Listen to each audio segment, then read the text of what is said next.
So it may look like I have a lot of food in front of me, and I kind of do, but that's because I'm prepping for 3 meals today. So I've got the best curry chickpea salad I'm going to be doing first. I'm going to do an African peanut soup, and then I'm also going to be doing a Southwest black bean salad. So all the stuff's going to get used up, put together. Oh, and a mango salsa, because mangoes are in season right now, so got to get some mango salsa in there.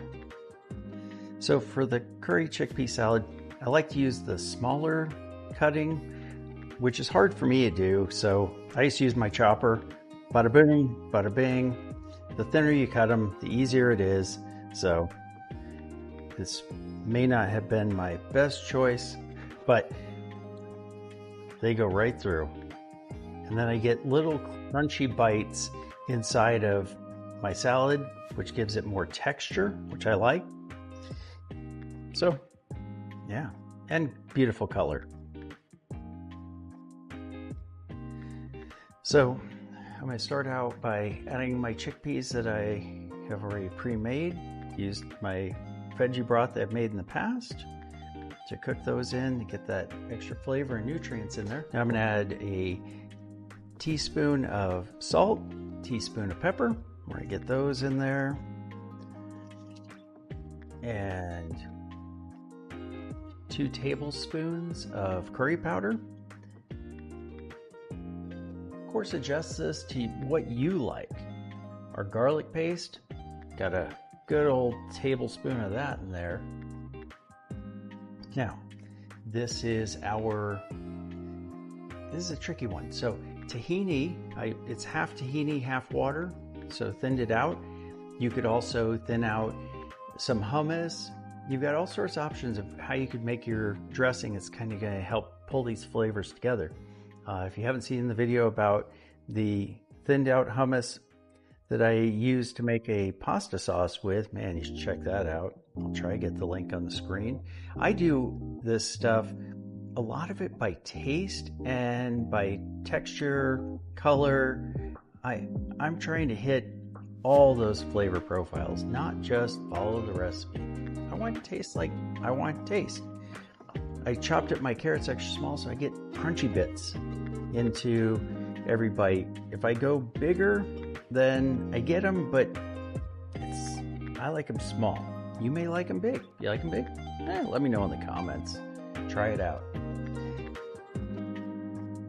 Usually I do this with cashews and craisins, because I have craisins, so I put in some regular old raisins, a mix of nuts, and some sunflower seeds. So even I'm getting crazy today. Hope you are too. Give this a good stir, and then I'm going to add the other ingredients, but my bowl's getting a little full, so I want to make sure I can get these all mixed up really good before I get all the ingredients in there. Got the new lemon lime juicer, and need that to give it that little bit of tang. Off camera I was corrected. Those are cranberries. Couldn't see the difference. Oh well.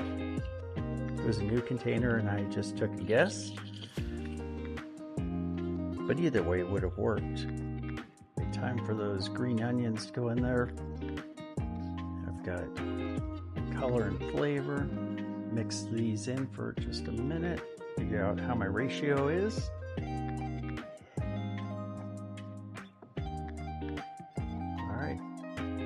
Time to give it a taste test. And if you wanted a little extra color, depending on how you're serving this, grab a couple cherry tomatoes, you can pop those on there. Different ways that I've eaten this. So I've eaten it straight up. I've smashed it a little bit and put it in wraps. I've done it on crackers. I've done it as a sandwich. Man, this stuff is super versatile.